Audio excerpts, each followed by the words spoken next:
Para ser um bom assessor de investimentos, você já sabe, precisa conhecer bem o mercado financeiro, ser uma pessoa bem relacionada e atender bem os clientes. Mas o que a gente queria conversar com você hoje é a vida do assessor para além do escritório.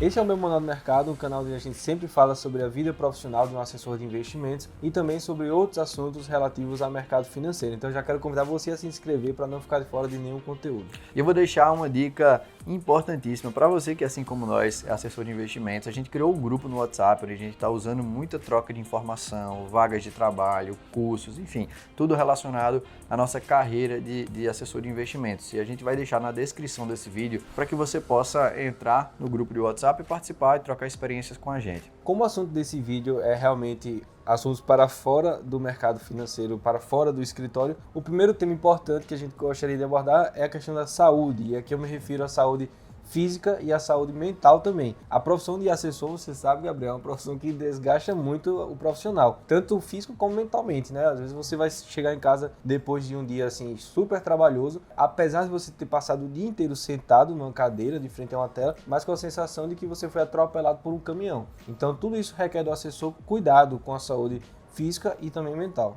Exato, e vida não é só trabalho, né? A gente dedica uma parte importantíssima da nossa vida ao nosso trabalho, por isso que a gente tem que fazer algo que a gente sempre goste, que a gente ame e que assim a gente possa se dedicar ao máximo para isso, mas existe uma vida fora do escritório. E como o Lucas falou, é super importante você manter sua saúde mental, sua saúde física. É um cara chamado Warren Buffett, muito conhecido pela gente, escreveu um livro chamado A Bola de Neve. Na verdade não foi escrito por ele, mas é um livro que conta a história dele. E tem um trecho que eu nunca esqueci, que ele falava assim: se você pudesse escolher um único carro para você comprar a sua vida inteira, qual carro você compraria? E aí a gente pode pensar, poxa, eu compraria uma Ferrari, um Lamborghini. Podia ser, mas não importa o preço, não tem limite de valor aqui no carro. Mas se você comprar uma Ferrari, provavelmente você não vai andar numa fazenda, ou no dia de chuva você não vai conseguir se locomover decentemente dentro das nossas cidades aqui no Brasil, porque tem um alagamento, enfim. A Ferrari não ia ser o melhor meio de transporte. Poxa, será que eu compraria então uma Land Rover, um carro mais alto, mais confortável, que dure a vida inteira? Independente do carro que você escolher, você só pode escolher um, não tem limite de preço, mas tem que durar a sua vida inteira. Provavelmente com esse carro, você iria cuidar dele o melhor possível. Então, se aparecer um pontinho de ferrugem, você vai lá e faz o reparo. Se for um pneu, você vai lá, também já repara de imediato para que você não deixe que essas avarias cresçam. E a gente faz um paralelo, o próprio Warren Buffett faz esse paralelo com o seu corpo. O nosso corpo, a gente só tem um e ele precisa durar a vida inteira. Então, cuide bem da sua saúde física, especificamente o que a gente está falando aqui, transcrevendo as palavras do Warren Buffett, cuide do seu corpo. Faça atividades físicas, seja pela manhã ou ao final do dia. Não precisa ser igual ao Lucas, que acorda às 4h30 da manhã, mas faça, não deixe de fazer. Tenha essa prioridade. Primeiro compromisso do dia tem que ser aquele que você tem com você mesmo, com a tua família, para que você chegue disposto no escritório. Agora, enfim, a hipocrisia, né? Porque o Warren Buffett toma uma lata de Coca-Cola todos os dias ao longo de muitos anos e come McDonald's. Mas enfim, a dica dele foi essa. É importante. E também olhar para a saúde mental, porque nós gastamos muitos neurônios, né, todos os dias. Então, a gente atende pessoas são ativos difíceis de você tratar. Então, sempre tem conflito, sempre tem uma discussão, sempre tem uma situação desconfortável e você deixa tudo aquilo guardado na sua mente e hora ou outra, todas essas sementinhas que foram plantadas ali vão gerando frutos ruins dentro da mente da pessoa. Você precisa encontrar meios de escape. Por exemplo, uma atividade esportiva que eu gosto, boxe. Eu acho legal, porque quando eu tô ali lutando boxe, eu consigo esquecer de toda a minha agenda, eu consigo esquecer de todas as coisas que eu tenho para fazer e esvazia mesmo a mente. Então pode ser que para você seja cinema, pode ser que seja um videogame, um livro de ficção, coisa para tirar você completamente do mundo real. Esse tipo de atividade ele faz bem para a mente. Você consegue variar um pouco entre esse mundo cheio de atividades que a gente vive, cheio de obrigações e um ambiente mais tranquilo para você colocar as coisas no lugar. O segundo ponto que a gente acha super importante de trazer para vocês aqui é que faça amigos ao longo da sua profissão, ao longo da sua trajetória profissional. Não importa se você seja um funcionário de uma determinada gestora, de uma casa de análise ou trabalha no escritório de assessoria de investimentos, não veja os seus colegas de trabalho como concorrentes. Eu sei que existe uma concorrência interna, eu sei que todo mundo quer prosperar, conseguir vagas ali de liderança dentro do seu escritório, da empresa que você trabalha, mas não veja seus pares profissionais como concorrentes, né? E faça amigos, porque são essas pessoas que lá na frente na tua vida vão lembrar de você numa oportunidade profissional. Essa semana eu recebi uma ligação de um grande amigo meu oferecendo uma vaga para conhecer, né, o fundo que ele trabalha na gestão, enfim, daí surgiu uma possível oportunidade de trabalho. Então as coisas acontecem porque você cria vínculos, que cria conexões com as pessoas e que você deve enxergá-los como parceiros, como amigos e, se não for possível você fazer uma amizade, né? Você não vai ser amigo de 100, 200 pessoas que você tem dentro do seu escritório, mas aquelas pessoas que você tem afinidade, você siga uma amizade. Isso. Aquelas que você não tem tanta afinidade, pelo menos mantenha a cordialidade profissional. E eu acho que isso é super importante. Com certeza. Eu gosto até de pensar, Gabriel, na própria profissão. Por exemplo, nós somos assessores de investimento. Então, aqui na nossa cidade existe um número X de escritórios de investimento. E você não precisa olhar para aquele escritório como um concorrente seu, aquela pessoa, o cara que é assessor em outra corretora, que é da sua cidade, ele não é seu inimigo, sabe? Eu acho que a gente não precisa olhar assim. Eu tenho vários amigos que estudaram comigo na UFPB, na Universidade Federal aqui do nosso estado, e hoje eles também são assessores de investimento de outra corretora, uma corretora que é concorrente, mas nós mantemos uma relação muito bacana, a gente conversa, a gente troca ideia. Tem um concorrente nosso aqui no mesmo prédio que eu converso com ele perguntando sobre a visão dele do mercado, ele manda pergunta para mim também: Lucas, o que é que você tá achando dessa ação? Você acha que tá numa hora bacana? Eu tô pensando em entrar. A gente, assim, se relaciona bem, desce para tomar um chopp de vez em quando. Claro. Então, assim, você não tem que fazer inimigo, sabe? Eu gosto muito tem um livro chamado As Cartas de Jeff Bezos, né, o fundador da Amazon, e em um determinado momento perguntaram para ele por que a Amazon conseguiu crescer tanto, assim, o que é que ela fez para superar os concorrentes? E o Jeff Bezos, ele respondeu assim, dizendo: eu nunca olhei para os concorrentes, eu não sabia o que é que meus concorrentes estavam fazendo.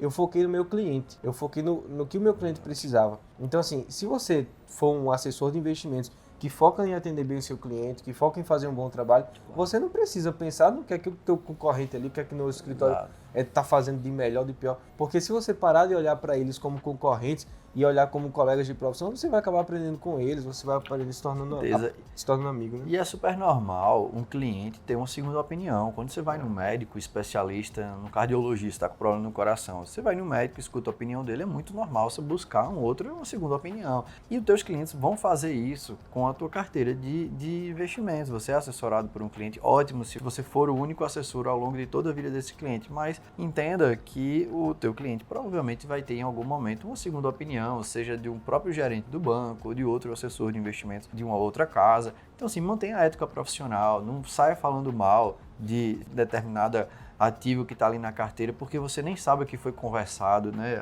ao longo daquele... Qual foi o processo decisório para colocar aquilo ali na carteira. Eu acho muito feia a imagem do assessor que quer crescer, infringindo aí alguns pontos que a gente não deveria nem estar falando mais, né, que é a própria conduta ética profissional, simplesmente para conseguir um cliente. Mas, enfim... crescer então, pisando em cima dos outros. Exatamente. Né? Não cometa esse erro, que eu acho que a vida além do escritório, né, que é o tema do nosso vídeo aqui, vai ser muito mais saudável e longeva para você. Com certeza. E se você está gostando desse vídeo, vai deixando já o seu like aí e não esquece de se inscrever. Uma terceira dica muito importante para você que atua assim, diretamente com os clientes, como assessor, desenvolva relacionamentos amigáveis, de fato. Seja uma pessoa amiga, seja uma pessoa próxima dos seus clientes. Você não precisa tratar o seu cliente apenas como cliente, né? O bom da carreira de assessor é que você conhece muita gente, né, Gabriel? Assim, desde que eu comecei como assessor de investimento, hoje eu conheço 5 vezes mais pessoas do que eu conhecia 2 anos atrás. Então você vai se relacionar com várias pessoas e isso são oportunidades para você fazer bons amigos. Então você não precisa apenas limitar o seu contato com o seu cliente profissional. Você pode, quem sabe, chamar ele para um café, chamar ele para uma viagem, para um passeio, ser uma pessoa próxima. Sempre lembrando de dividir bem as coisas, né? Tem gente que não consegue dividir as coisas, você vai precisar dividir. Você vai precisar ser um profissional quando for para ser profissional, mas também ser um amigo, ser uma pessoa próxima quando de fato houver necessidade. Exato. É muito comum você, assessor de investimento, ser assessor dos seus amigos. Isso é algo natural, principalmente quando você está começando. Mas o inverso também deve valer. Então você vai ser assessor de pessoas que você não é amigo e que você nem conhece pessoalmente. E vão se tornar bons amigos. E vão se tornar bons amigos. Então você vai provavelmente possivelmente ir para um casamento, ser padrinho do casamento, fazer viagens, sair para almoçar, para jantar, conhecer a família. E eu acho que isso agrega muito à tua conduta profissional, quando você for pensar em carteira, quando você for pensar em formação de um portfólio, porque você conhece de fato o cliente e o cliente compartilha aspectos da vida dele com você. E tem um ponto, Gabriel, que mexer com dinheiro requer muita confiança, né? E assim, quanto mais próximo você está do cliente, mais próximo ele vai te conhecer, ele vai ter uma visão maior e mais abrangente de quem você é. E, poxa, se você for realmente uma pessoa ética, uma pessoa compromissada, uma pessoa direita, o teu cliente vai acabar sentindo mais confiança em alocar mais recursos com você, porque sabe que você é uma pessoa de boa índole. Exatamente. O último ponto que eu acho importante a gente trazer aqui para essa conversa é que você, como assessor de investimento, deve buscar a coerência entre a sua imagem, o que é você pessoalmente, com a sua carreira de assessor de investimentos. Eu digo isso porque hoje é impossível você dissociar o Gabriel, assessor de investimentos, o Gabriel pessoal, Lucas pessoal. E as coisas acabam se misturando, o cliente vai falar contigo pelo WhatsApp toda hora, sabe onde você mora, liga para você fora da hora de trabalho, se acostume com isso. Você é aquele cara que era acostumado a atender de 8 da manhã às 6 da tarde, esqueça isso. Você vai falar com seus clientes finais de semana, sábado, domingo, de noite. Obviamente que às vezes você não vai conseguir responder na mesma velocidade, mas você tem que estar próximo. Então, essa barreira deixou de existir, ainda mais com as redes sociais, que o cliente vai saber onde você janta, onde você vai almoçar, quem que é tua namorada, tua esposa, teus filhos. Então essa relação é muito próxima, tá? Então busca manter uma coerência. Uma vez na época da engenharia, no estágio de engenharia, eu sou engenheiro por formação, um determinado chefe lá falou, poxa, chegou um consultor aqui que ia falar sobre gestão de custos. E o cara chegou com a caneta Montblanc no bolso, né? E na hora, assim, passou uma certa incoerência no perfil, na imagem pessoal dele, porque, pô, como é que o cara vai falar sobre gestão de custos aqui na empresa e tá com uma caneta caríssima? E eu acho que isso não tem necessariamente correlação, mas são aspectos de coerência de imagem que a gente precisa cuidar. Então, poxa, o cara é um assessor de investimento que prega uma tese de longo prazo e etc, e comprar boas empresas e fica apostando em trade esportivo. Trade esportivo, enfim. E tem um texto impressionante que eu li do Warren Buffett que achei o máximo. Numa das entrevistas anuais que ele dá na Berkshire, né, que eles fazem aquela reunião anual, e ele falando sobre, assim, a importância de você se manter fiel ao que você prega. Sim.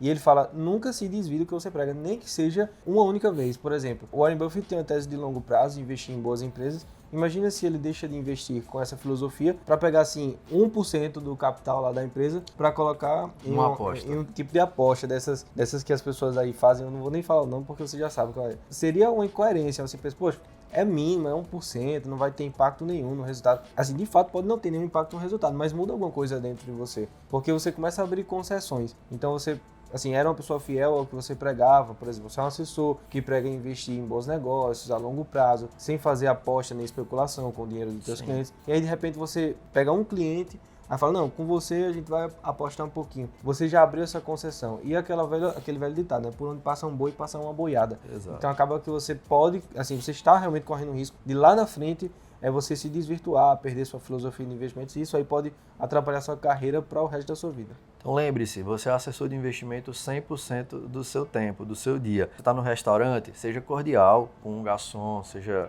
simpático com as pessoas, busque empatia, realmente entender o lado das pessoas nas conversas, nas discussões. Seja aquilo que você prega com seus clientes, busque conexão com as pessoas. Se você é assim na sua profissão, você tem que ser assim na sua vida pessoal também. Essas foram as nossas dicas de hoje, espero que você tenha gostado. Se gostou, por favor, ajuda a gente com like e se inscreve. Nós estamos com a meta de 1000 inscritos, tá bem pertinho, só falta a sua inscrição. Se você se inscrever agora, a gente vai para 1000 inscritos. E também entra lá naquele link que a gente deixou aí na descrição, se você quer realmente ficar por dentro de oportunidades e vagas nesse mercado que a gente pode te ajudar. Valeu, pessoal, até a próxima.